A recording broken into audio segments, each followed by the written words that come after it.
waktu pertama kali usia 19 tahun dan suami usia 23. Jadi itu yang aku garis bawahi sebelum usia 25 ya teman-teman. Yang pertama, pastikan jangan ada hutang dulu. Pastikan jangan ada hutang dulu. Jangan lupa like, subscribe, dan klik tombol loncengnya ya.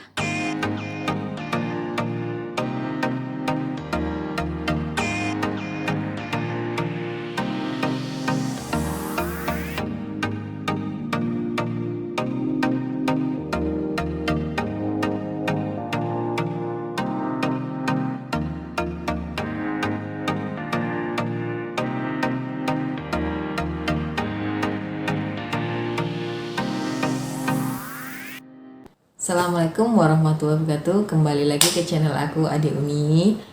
Nah ya, sebelum kita lanjut jangan lupa like, subscribe, dan komen di bawah ini ya. Tapi seperti biasa sebelum komentar teman-teman harus nyimak sampai selesai. Oke? Nah kali ini aku mau bahas tentang investasi properti.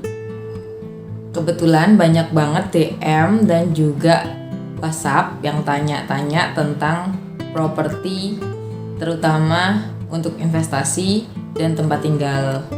Sebenarnya apa sih keuntungan investasi properti itu? Jadi investasi properti itu menurut aku ya penting banget karena investasi properti itu jangka panjang.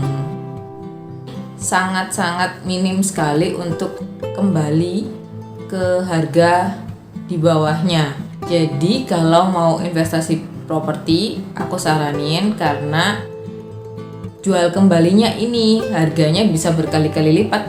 Jadi semisal kita membeli tahun, misalnya ini ya, aku dulu membeli 25 juta tanah sekitar 8 tahun yang lalu.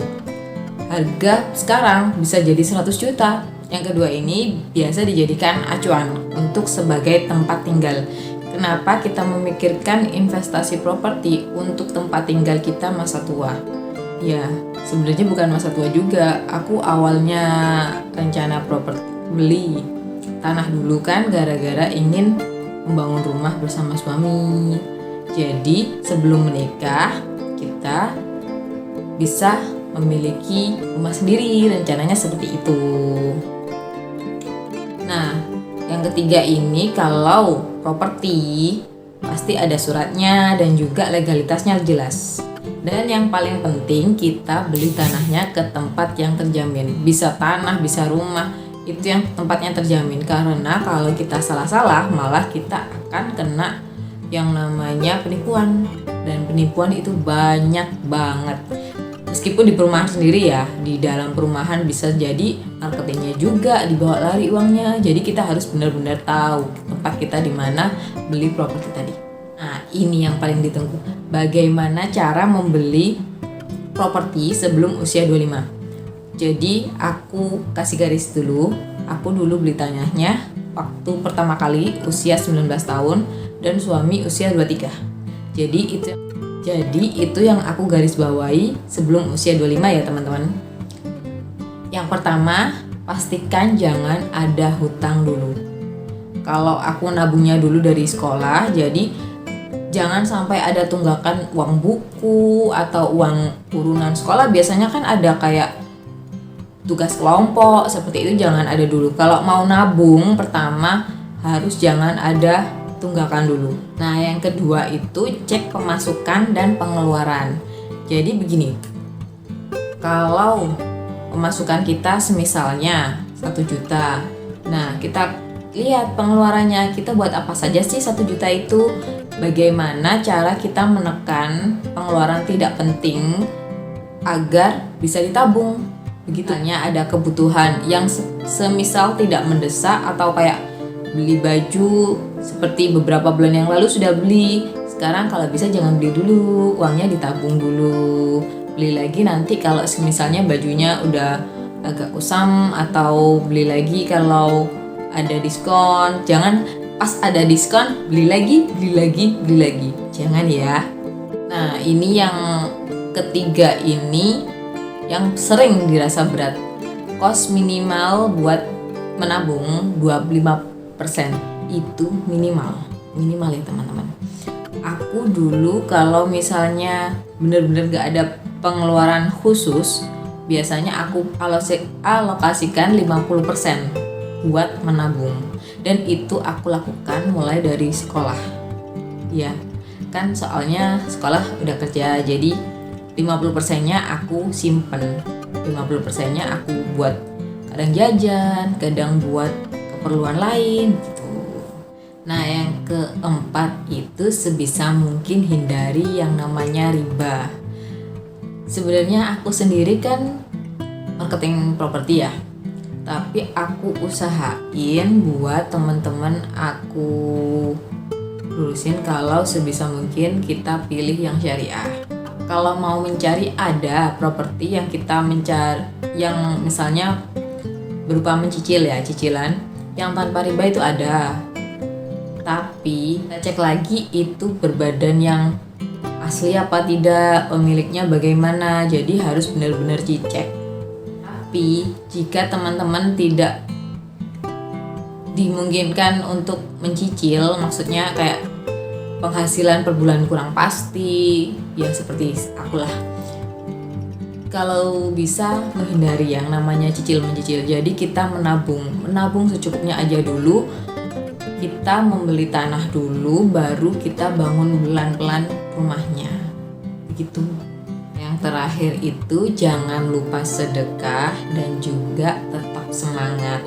Karena yang namanya sedekah itu kan seperti mengundang rezeki kita.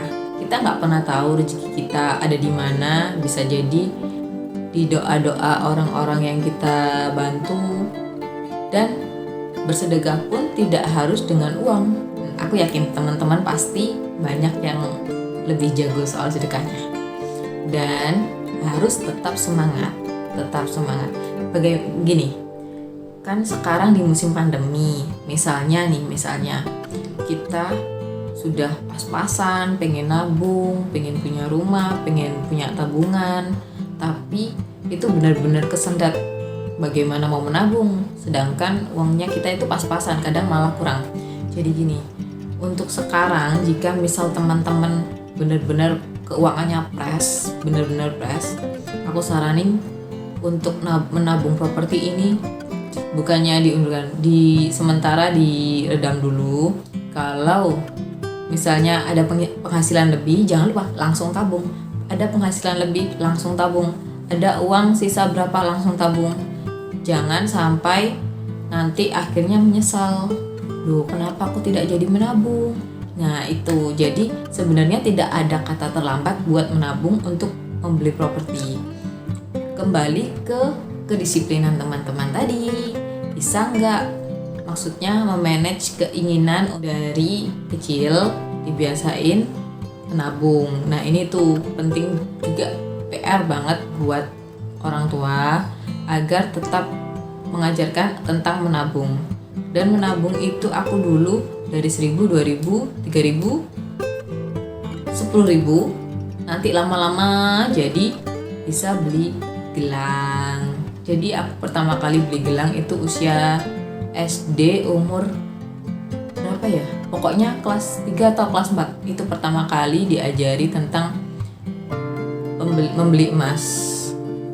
Dan itu pelan-pelan kemudian sampai ke pernikahan itu, akhirnya kita nabung sama-sama buat beli sebidang tanah itu seminggu setelah lamaran. Begitu ceritanya. Nah basically sebenarnya kami itu sama-sama berasal dari keluarga sederhana. Jadi maka dari itu, kalau misalnya kita mau menabung, kita mau berusaha, insya Allah kita bisa. Gitu teman-teman. Jadi jangan berkecil hati dulu ya. Ya aku udah usia begini, tenang. Semua ada masanya. Yang penting kita tetap berusaha dan tetap semangat. Dan jangan lupa jadikan memiliki properti itu menjadi salah satu goal kita. Nah, kalau sudah menjadi goal kita akan lebih mudah untuk membangkitkan semangat agar bisa tercapai goal itu. Nah, teman-teman di sini pada sepakat kan kalau menabung itu penting banget. Jadi, jangan lupa menabung ya. Oke, sekian video dari aku. Jangan lupa like, subscribe, dan komen di bawah ini ya. Tunggu. Assalamualaikum.